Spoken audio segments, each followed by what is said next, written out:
అనేకమైన వందనములు స్తోత్రములు రాజా. సకలాశ్రయించిన స్తోత్రములకు కారణమవుతున్నా జీవాధిపతి వందనాలు స్తోత్రాలు చెల్లిస్తున్నాం తండ్రి.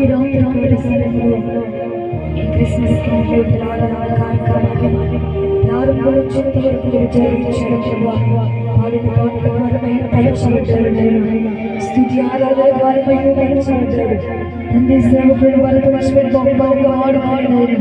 చేరువచ్చిన వారందరితో మీరు ఉద్దేశించి మాట్లాడిన ప్రతి మాటను బట్టి బట్టి స్తోత్రాలు చెల్లిస్తున్నామయ్యా.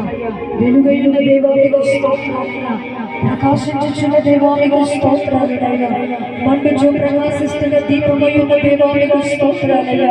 ఇదిగో తండ్రి, చీకటిలో ఉన్న మమ్ములను, అంధకారంలో ఉన్న మమ్ములను అయ్యా నీ తండ్రి వెలుగులోనికి తీసుకొని రావడానికై, ప్రకాశమైనటువంటి మహిమలోనికి తీసుకొని రావడానికై 2000 సంవత్సరాల క్రితము అయ్యా బెత్లెహేము గ్రామములో నజరేతు ఊరిలో పశుల ప్రక్కలో ఒక వెలుగైన దేవుడిగా మీరు జన్మించినందుకే మీకు స్తోత్రములు నాయనా.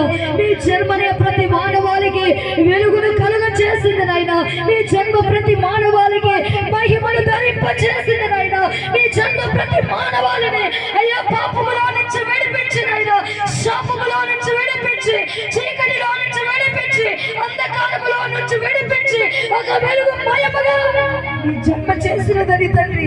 అయ్యా మీరు మాతో మాట్లాడినందుకై మీకు స్తోత్రములు నాయనా. తండ్రి మీరు వెలుగు సంబంధుడు కాబట్టి నాయనా, తండ్రి మీరు నిత్యము ప్రకాశిస్తున్న దేవుడు కాబట్టి మేము వెలుగు సంబంధులుగా ఉండాలని, మా ఆత్మదీపాన్ని వెలుగుంచుకునే వారిగా మేము ఉండాలని, మా ఆత్మదీపాన్ని నీ కొరకు సిద్ధపరుచుకునే వారిగా మేము ఉండాలని రాత్రి మీరు మాతో మాట్లాడిన దేవుడు నాయనా. దేవా మా ఆత్మ ఒక దీపమని రాత్రి తెలియజేశారు నాయనా. ఇదిగో తండ్రి మీరు నిజమైన వెలుగుగా ఈ లోకానికి వచ్చినైనా ప్రతి ఆత్మలను వెలిగిస్తున్నందుకే స్తోత్రాలయ్యా. ఎవరైతే చీకటిలో ఉన్నారో, ఎవరైతే అంధకారంలో ఉన్నారో, ఎవరైతే శాపములో ఉన్నారో, ఎవరైతే పాపములో మగ్గిపోతున్నారో ఈ రాత్రి తండ్రి మీరు వెలుగుమయమై వారిని దర్శించండి నాయనా. ఈ రాత్రి ప్రకాశమానమై వారిని దర్శించమని ప్రార్థిస్తున్నాము. అంధకారంలో ఉన్న వారికి ఈ రాత్రి వెలుగును కలగచేయండి. పాపములో ఉన్న వారికి ఈ రాత్రి వెలుగుగా మీరు వారిని దర్శించమని ప్రతి ఒక్కరిని మీరు దర్శించండి. ప్రతి ఒక్కరిని వైపు తిప్పుకోనండి నాయన. ప్రతి ఒక్కరిని బిడ్డలుగా మార్చుకోనండి తండ్రి. మీకు స్తోత్రములు చెల్లిస్తున్నాం యేసయ్యా. యేసయ్యానికి స్తోత్రాలు నాయనా.